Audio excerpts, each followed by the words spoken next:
Thursday, May 19th, 2011. No! My scream bounces off the bedroom walls and wakes me from my nightmare. I'm smothered in sweat and the stench of stale beer, cigarettes, and poverty in my nostrils, and a lingering dread of drunken violence.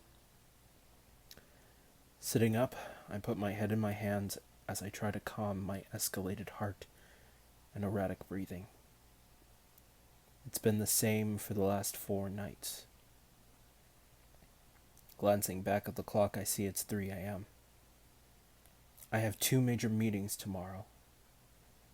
today, and I need a clear head and some sleep. Damn it, what I'd give for a good night's sleep. And I have a round of fucking golf with Bastille. I should cancel the golf.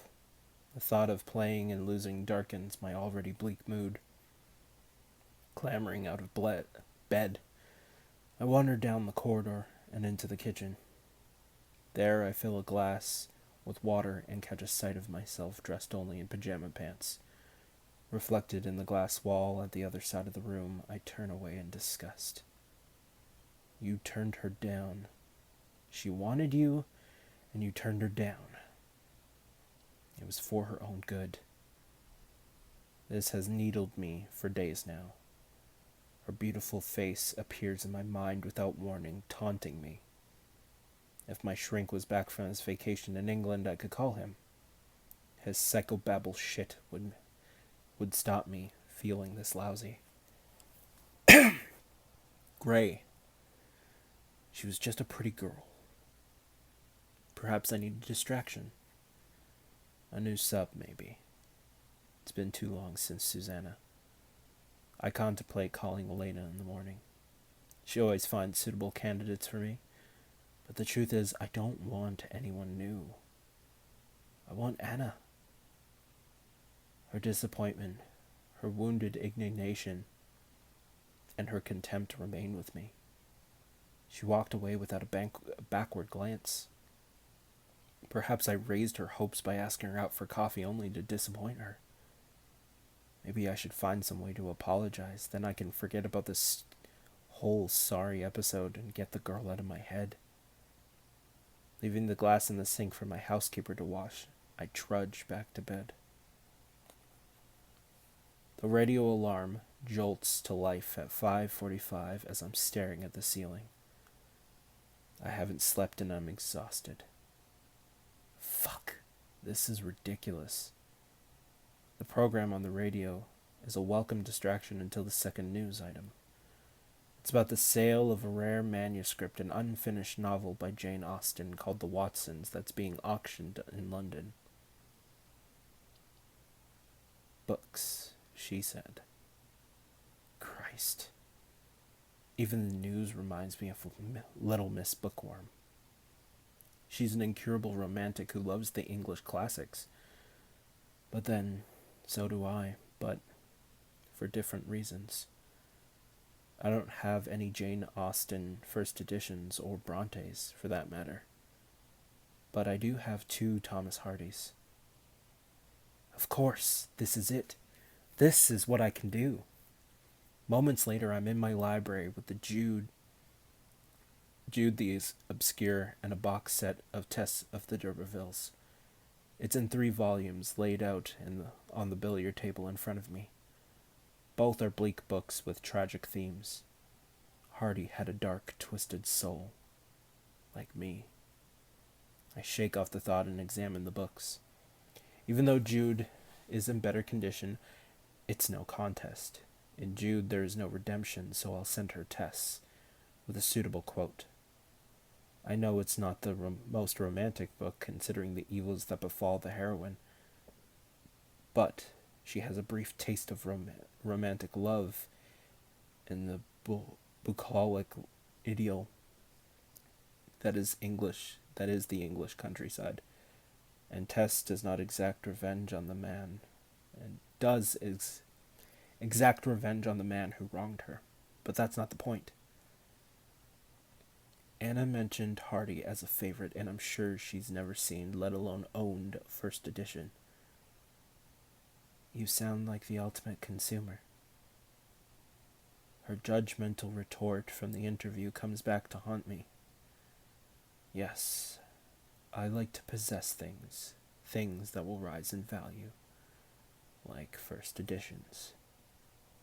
Feeling calmer and more composed and a little pleased with myself, I head back into my closet and change into my running gear. In the back of the car, I leaf through book 1 of the Tess, first edition, looking for a quote, and at the same time wonder when Anna's last exam will take place. I read the book years ago, and have a hazy recollection of the plot. Fiction was my sanctuary when I was a teenager. My mother always marveled that I read. Eliot, not so much. I craved the escape that fiction provided. He didn't need an escape. Mr. Gray, Taylor interrupts. We're here, sir. He climbs out of the car and opens my door.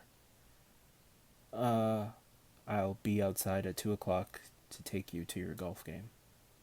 I nodded and head into Gray House, the books tucked under my arm. The young receptionist greets me with a flirtatious wave. Every day like a cheesy tune on repeat. Ignoring her, I make my way to the elevator that will take me straight to my floor. Good morning, Mr. Gray. Barry on security greets me as he presses the button to summon the elevator. How's your son, Barry? Better, sir. I'm glad to hear it. I step into the elevator and it shoots up to the 20th floor. Andrea is on hand to greet me. Good morning, Mr. Gray. Ross wants to see you to discuss the Darfur project. Barney would like a few minutes. I hold my hand up to silence her. Forget those for now. Get me Welch on the line and find out when Flynn is back from vacation. Once I've spoken to Welch, we can pick up on the day's schedule. Yes, sir. And I need a double espresso. Get Olivia to make it for me. But, looking around, I notice that Olivia is absent. It's a relief. The girl is always mooning over me, and it's fucking irritating. Would you like milk, sir? Andrea asks. Good girl. I give her a smile. Not today. I do like to keep them guessing how I take my coffee. Very good, Mr. Gray. She looks pleased with herself. Which she should be. She's the best PA I've had. 3 minutes later, she has Welch on the line. Welch, Mr. Gray. The background check you did for me last week. Anastasia Steele, studying at WSU. Yes, sir, I remember. I'd like you to find out when her last exam takes place and let me know as a matter of priority. Very good, sir. Anything else? No, that will be all. I hang up and stare at the books on my desk. I need to find a quote. Roz, my number 2, and my chief operating officer, is in full flow. We're getting clearance from the Sudanese authorities to put the shipments into Port Sudan, but our contacts on the ground are hesitant about the road journey to Darfur. They're doing a risk assessment to see how viable it is. Logistics must be tough. Our normal sunny disposition is absent. We could always airdrop. Christian, the expense of an airdrop, I know. Let's see what our NGO friends come back with. Okay, she says and sighs. I'm also waiting for the all clear from the State Department. I roll my eyes. Fucking red tape. If we have to grease some palms or get Senator Baldino to intervene, let me know. So the next topic is where to site the new plant. You know the tax break in Detroit are huge. I sent you a summary? I know. But God, does it have to be Detroit? I don't know what you have against the place. It meets our criteria. Okay, get Bill to check out potential brownfield sites. Let's do one more site search to see if any other municipality would offer more favorable terms. Bill has already sent Ruth out to meet with the Detroit Brownfield Redevelopment Authority, who couldn't be more accommodating, but I'll ask Bill to do a final check. My phone buzzes. Yes, I growl at Andrea. She knows I hate being interrupted in a meeting. I have Welch for you. My watch says 11:30. That was quick. Put him through. I signal for Roz to stay. Mr. Gray. Welch, what's new? Miss Steele's last exam is tomorrow, May 20th. Damn, I don't have long. Great, that's all I need to know. I hang up. Roz, bear with me one moment. I pick up the phone. Andrea answers immediately. Andrea, I need a blank note card to write a message within the next hour, I say and hang up. Right. Roz, where were we? At 12:30, Olivia shuffles into my office with lunch. She's a tall, willowy girl with a pretty face. Sadly, it's always misdirected at me with longing. She's carrying a tray with what I hope is something edible. After a busy morning, I'm starving. She trembles as she puts it on my desk. Tuna salad. Okay, she hasn't fucked this up for once. She also places 3 different white cards, all different sizes, with corresponding envelopes on my desk. Great, I mutter. Now go. She scuttles out. I take one bite of tuna to assuage my hunger, then reach for my pen. I've chosen a quote, a warning. I made the correct choice walking away from her. Not all men are romantic heroes. I'll take the word menfolk out, she'll understand. Why didn't you tell me there was danger? Why didn't you warn me? Ladies know what to guard against because they read novels that tell them of these tricks. I slip the card into the envelope provided, and on it write Anna's address, which is ingrained in my memory from Welch's background check. I buzz Andrea. Yes, Mr. Gray. Can you come in, please? Yes, sir. She appears at my door a moment later. Mr. Gray? Take these, package them, and courier them to Anastasia Steele, the girl who interviewed me last week. Here's her address. Right away, Mr. Gray. They have to arrive by tomorrow at the latest. Yes, sir. Will that be all?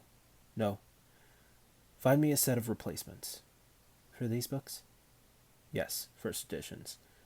Get Olivia on it. What books are these? Tess of the D'Urbervilles.